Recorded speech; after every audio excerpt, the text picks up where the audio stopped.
ओम वही सोच सजात्म स्वरूप परम गुरु शुद्ध चैतन्य स्वामी ने नमः। नमः। भावलिंगी मुनि राम सिंह जी के पाहुर दोहे 75 से हम समझने का प्रयास कर रहे हैं। इसे सुनकर आत्मचिंतन करें।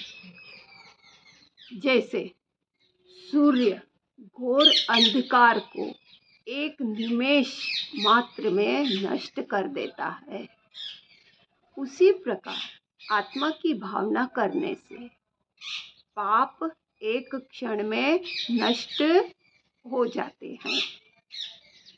हे योगी, जिसके हृदय में जन्म मरण से रहित एक परम देव निवास करता है, वह नरलोक को सिद्ध पद को प्राप्त करता है। जो जीव पुराने कर्मों को खपाता है, नए कर्मों का प्रवेश नहीं होने देता है, यानी संवर करता है। जो परम निरंजन तत्व को नमस्कार करता है, वह स्वयं परमात्मा बन जाता है।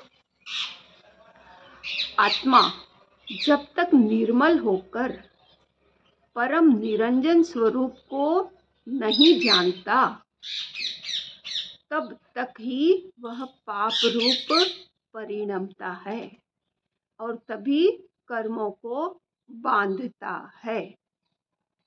आत्मा ही उत्कृष्ट निरंजन देव है, यानी मैं ही निरंजन देव हूँ। आत्मा ही दर्शन ज्ञान चारित्र है। आत्मा ही सच्चा मोक्ष पथ है। ऐसा हे मूढ़ तू जान। और लोग कुतीर्थ में तभी तक भ्रमण करते हैं और तभी तक धूर्तता करते हैं, जब तक वे गुरु के प्रसाद से देह में ही रहे हुए देव को नहीं जानते हैं कि मैं स्वयं भगवान हूँ। हे जीव,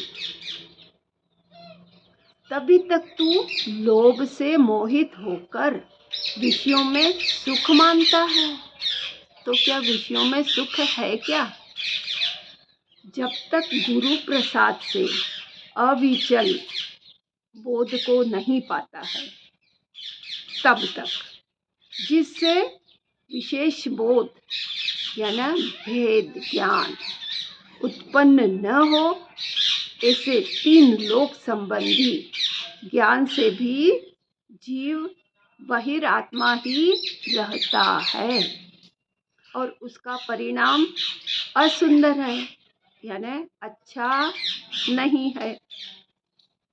आत्मा और कर्म के बीच में वेद ज्ञान की दृढ़ रेखा खींच लेना चाहिए, अर्थात जैसा पढ़ा वैसा करना चाहिए। चित्त को इधर उधर भटकाना नहीं चाहिए। ऐसा करने वाले की आत्मा में कर्म दूर हो जाते हैं। कर्म तो पास में फटकने भी नहीं पाते हैं। जो विद्वान आत्मा का व्याख्यान तो करते हैं, परंतु अपना चित्त उसमें नहीं लगाते, तो उन्होंने अनाज के कणों से रहित बहुत सा पयाल संग्रह किया। पंडितों में पंडित ऐसा है। हे पंडित, यदि तू ग्रंथ और उसके अर्थों में ही संतुष्ट हो गया है, किंतु परमार्थ आत्मा को जानता नहीं, तो तू मूर्ख है। तूने कण को छोड़कर तुष को ही कूटा है, कण को नहीं कूटा, अनाज को नहीं कूटा, यानी छिलके को ही कूट रहा है। जो मोक्ष के सच्चे कारण को तो जानते नहीं है, और मात्र अक्षर के ज्ञान से ही गर्वित होकर घूमते हैं। वे तो जैसे वंश के बिना वेश्यापुत्र जहाँ तहाँ हाथ लंबा कर भीख मांगता भटकता है, उसके जैसे हैं। हे वत्स, बहुत पढ़ने से क्या है, तू ऐसी ज्ञान चिंगारी प्रगटाना सीख ले जो प्रज्वलित होते ही पुण्य और पाप को क्षण मात्र में भस्म कर दे। ऐसी चिंगारी अपने भीतर से प्रगटा, यानी ऐसी लो लगा। सभी कोई सिद्धत्व के लिए तड़पते हैं, पर उस सिद्धत्व की प्राप्ति चित्त की निर्मलता से ही होती है। तो जब तक चित्त निर्मल नहीं होगा तब तक सिद्धत्व की प्राप्ति कैसे होगी? भूल जाना चाहिए। मूल रहित ऐसे केवली अनादि स्थित है, उनके अंतर में यानी ज्ञान में समस्त जगत संचार करता है, परंतु उसके बाहर कोई भी नहीं जा सकता। जब आत्मा में ही परिस्थित हो आता है, तब उसे कोई लेप नहीं लगाता, लेप लगता ही नहीं, और उसके जो कोई महादोष हो वे भी सब नाश हो जाते हैं। हे योगी, योग लेकर फिर यदि तू धंधे में नहीं पड़ेगा तो जिसमें तू रहता है उस देह रूप कुटीर का क्षय हो जाएगा और तू तो अक्षय ही रहेगा। अक्षय ही है ना अनादि अनंत, तो वही रहेगा अनादि अनंत। रे मन रूपी हाथी, तू इंद्रिय विषय के सुखों में रति मत कर। जिनसे निरंतर सुख नहीं मिलता उनको तू क्षण मात्र में छोड़ दे, और जिससे शाश्वत सुख मिलता है उससे अपना नाता जोड़ ले।